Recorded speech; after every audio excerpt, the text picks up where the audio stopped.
बाबाचे डोळे आहे ते धुरानं माखले असेल, धुरामुळे बाबाला मी दिसत नसेल म्हणून आईकडे बघितलं, पण आईने मान फिरकावून दिली. आईने जेव्हा मान फिरकावून दिली तेव्हा वाईट वाटलं सती मातेला, कारण मी जिच्या भरोशावर इथं आलेली आहे त्या माझ्या आईने सुद्धा आज माझ्याकडे लक्ष केंद्रित केलं नाही. तिनेही सुद्धा दुसरीकडे विषयांतर करून टाकले आहे, दुसरीकडे लक्ष देऊन. आणि बाकी बहिणींचा बरं जाऊ दे, तिचं लक्ष नसेल, पण बाकी बहिणींचा जो सन्मान आहे तो तिला डोळ्याने दिसत होता. तेवढ्याच प्रमाणावर सन्मानही सुरू होता बाकी बहिणींचा. पण सती मातेकडे जेव्हा बघितलं तेव्हा मान दुर्लक्षित केल्यासारखं केलं, मान फिरवून दिली. तेव्हा वाईट वाटलं सती मातेला आणि म्हणाले की जिथे माझ्या पतीचा अपमान आहे ना, बघा पार्वती माता काही कमी शक्ती होती का? सती माता किती शक्ती मोठी होती ती. तिनं सुद्धा आपल्या पतीचा अपमान सहन केला नाही. माझ्या पतीचा अपमान करणारा माझा जन्मदाता बाप का होईना, मी त्याला माफ करणार नाही. त्याच्यापासून नव्हे, त्याच्यापासून हे शरीर मिळालं नाही, त्या शरीराचा सुद्धा मी आज त्याग करीन संकल्प केला. आणि ते दक्षची यज्ञकुंड होता त्या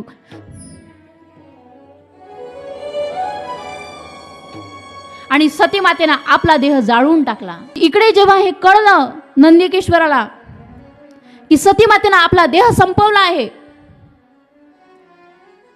तात्काळ भगवान शंकराकडे गेले आणि सांगितलं सती मातेनं देह संपवला. भगवान चिन्भिन झाले, सतीनं देह संपवला, सतीनं देह संपवला.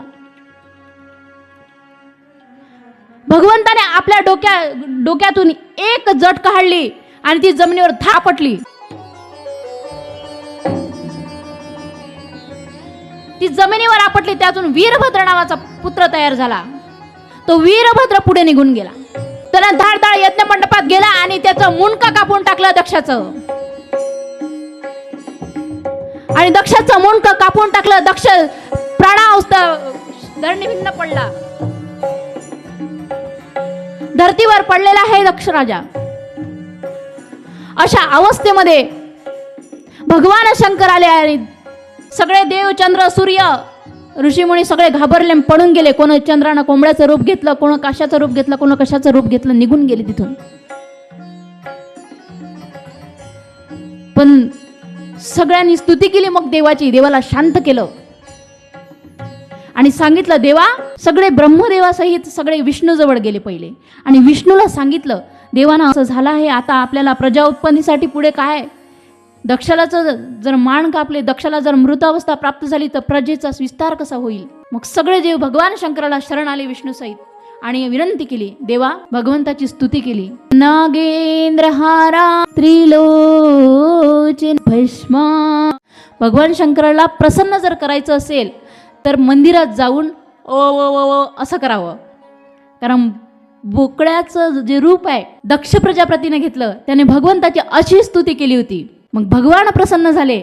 भगवंताची तशी जर स्तुती केली आपण बोकड्यासारखी तर दोन हात टाकून म्हणता की नाही, तुम्ही मंदिरात गेल्यावर करता की नाही गेली? त्याचं कारण आहे असं ओ ओ ओ करता ना.